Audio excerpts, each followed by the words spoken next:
आप सभी को जय मसीह की। Praise the Lord. दोस्तों, आज मैं एक नया विषय शुरू करने जा रहा हूं जो आपको प्रार्थना करना सिखाएगा। वचन के आधार पे प्रार्थना करना सिखाएगा। Word centred prayer. हम जानते हैं कई बार ही नहीं, हमेशा अधिकांशतः हम प्रार्थनाएं अपनी सिचुएशन, अपनी फीलिंग्स, अपनी ज़रूरतों के अनुसार करते हैं, जो अधिकांशतः शारीरिक होती हैं, सांसारिक होती हैं और भौतिक आवश्यकताओं के अनुसार हम परमेश्वर से प्रार्थना करते हैं। कई बार हमारी प्रार्थनाएं बहुत हठीली होती हैं, डिमांडिंग होती हैं और हम सोचते हैं कि हम जो भी हम प्रभु यीशु के नाम से मांगेंगे वो हमें देगा, और इस तरह हम हट के साथ, जिद के साथ और चिल्ला करके और अधिकार के साथ प्रार्थना करते हैं। परंतु वचन में जब हम पढ़ते हैं, स्पेशली प्रेरितों की प्रार्थनाओं को, पौलुस की प्रार्थनाओं को, तो हम उसमें बहुत, हमारी प्रार्थनाओं से तो बहुत ही भिन्नता पाते हैं। क्योंकि हम देखते हैं प्रभु के चेलों ने अब अधिकांशतः देखते हैं कि वो अपनी ज़रूरतों के लिए प्रार्थना नहीं कर रहे हैं, परंतु वो आत्मिक बातों के लिए प्रार्थना कर रहे हैं। कलीसिया के उत्थान के लिए, सुसमाचार के प्रचार के लिए, प्रभु के देह में बढ़ने के लिए, प्रभु की पहचान में बढ़ने के लिए, परमेश्वर के प्रेम में बढ़ने के लिए, इन सब बातों के लिए, आत्मिक बातों के लिए वे प्रार्थना कर रहे हैं। तो मेरा मकसद यही है कि मैं आप लोगों को वचन आधारित प्रार्थना सिखाऊं और हमारा जो फोकस है हम पर से हट के परमेश्वर पर केंद्रित हो। यही मेरा उद्देश्य है।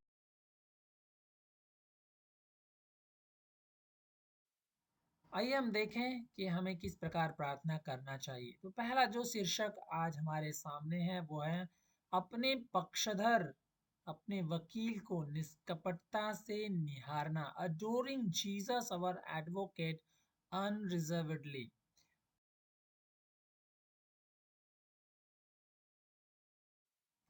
इस वीडियो में हम एक पैसेज पढ़ेंगे, एक परमेश्वर के वचन का भाग हम पढ़ेंगे और उसके अनुसार हम प्रार्थना करेंगे। तो हर वीडियो में आपको एक पैसेज मिलेगा, एक वचन मिलेगा जिसके आधार पे हमें प्रार्थना करना है। तो मैं पढ़ूंगा पहला यूहन्ना 2 अध्याय के 1 से 19 पद को और फिर हम प्रार्थना करेंगे।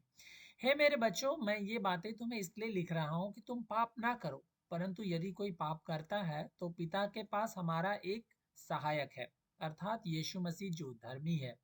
वही हमारे पापों का प्रायश्चित है, और केवल हमारे ही नहीं बल्कि संपूर्ण जगत के पापों का भी। यदि हम उसकी आज्ञाओं का पालन करते हैं तो इससे हम जान जाते हैं कि हम उसे जान गए हैं। जो कहता है मैं उसे जान गया हूं परंतु उसकी आज्ञाओं का पालन नहीं करता, वह झूठा है और उसमें सत्य नहीं। परंतु जो कोई उसके वचन का पालन करता है उसमें सचमुच परमेश्वर का प्रेम सिद्ध हो चुका है। इससे हम जान जाते हैं कि हम उसमें हैं। जो यह कहता है कि मैं उसमें बना रहता हूँ, उसे स्वयं भी वैसे ही चलना चाहिए जैसे वह चल।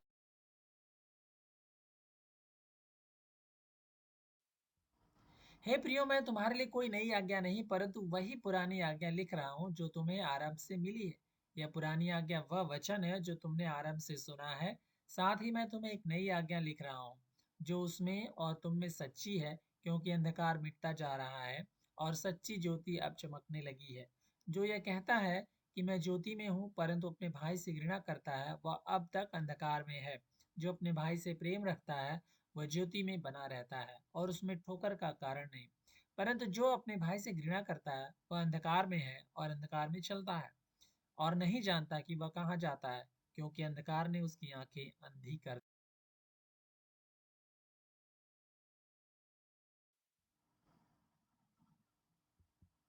हे बच्चों, मैं तुम्हें इसलिए लिख रहा हूँ क्योंकि यीशु के नाम के कारण तुम्हारे पाप क्षमा हुए हैं। पिताओं, मैं तुम्हें इसलिए लिख रहा हूँ क्योंकि तुम उसे जान गए हो जो आदि से है। युवकों, मैं तुम्हें इसलिए लिख रहा हूं क्योंकि तुमने उस दुष्ट पर जय पाई है। बच्चों, मैंने तुम्हें इसलिए लिखा क्योंकि तुम पिता को जान गए हो। पिताओं, मैंने तुम्हें इसलिए लिखा क्योंकि तुम उसे जान गए हो जो आदि से है। युवकों, मैंने तुम्हें इसलिए लिखा क्योंकि तुम बलवंत हो और परमेश्वर का वचन तुम में बना रहता है और तुमने उस दुष्ट पर जय पाई है।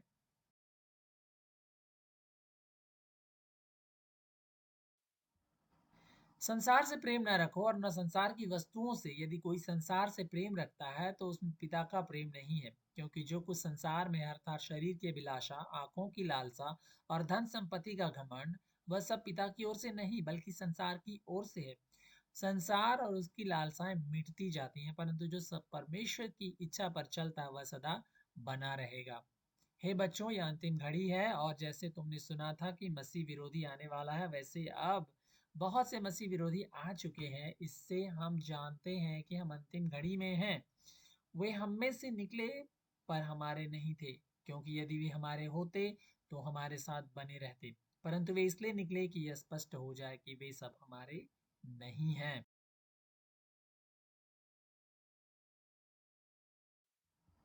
तो ये वचन हमने पढ़ा और उसके आधार पे हम प्रार्थना करेंगे। आइए हम प्रार्थना करें। हमारे अनुग्रहकारी परमेश्वर पिता, हम हमारे स्वर्गीय पक्षधर, हमारे वकील धर्मी यीशु मसीह के लिए धन्यवाद करते हैं, क्रूस पर जिसकी मृत्यु के द्वारा हमें प्रायश्चित मिला, जिसने आपके पवित्र न्याय को संपूर्ण रूप से संतुष्ट किया। वह यीशु ही है जिसने हमारे पापों को क्षमा किया, अंधकार से हमें ज्योति में लाया, हमारी विद्रोह की दशा से प्रेम की दशा में लाया और मृत्यु से हमें अनंत जीवन में लाया। उसने हमें इस बुरे संसार से छुड़ाकर अपनी महिमा में राज्य में।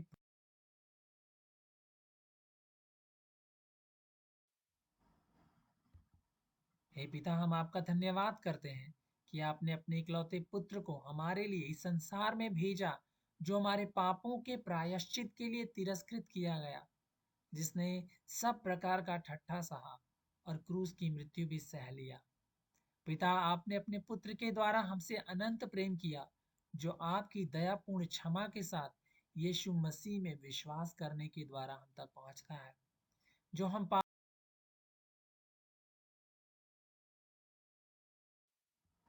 परमेश्वर, आपका प्रेम हम पापियों की समझ से परे है। हे पिता, हमारे लिए अपने पुत्र प्रभु यीशु मसीह को देने के लिए हम आपका धन्यवाद करते हैं।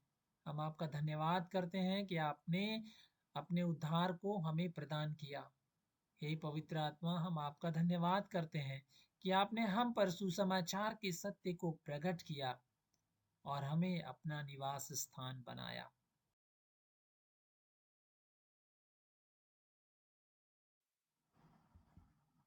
हे पिता, हमारी सहायता करें कि हम आपकी पवित्रता में बढ़ सकें। हे प्रभु, हमारे प्रभु यीशु, हमारे जीवन के सभी क्षेत्रों में आप अपना अधिकार रखिए। हमें परीक्षाओं से दूर भागने और पाप का शमन करने में सहायता करें और इस संसार की बुराइयों से बचाएं। प्रभु यीशु मसीह के नाम से, आमीन।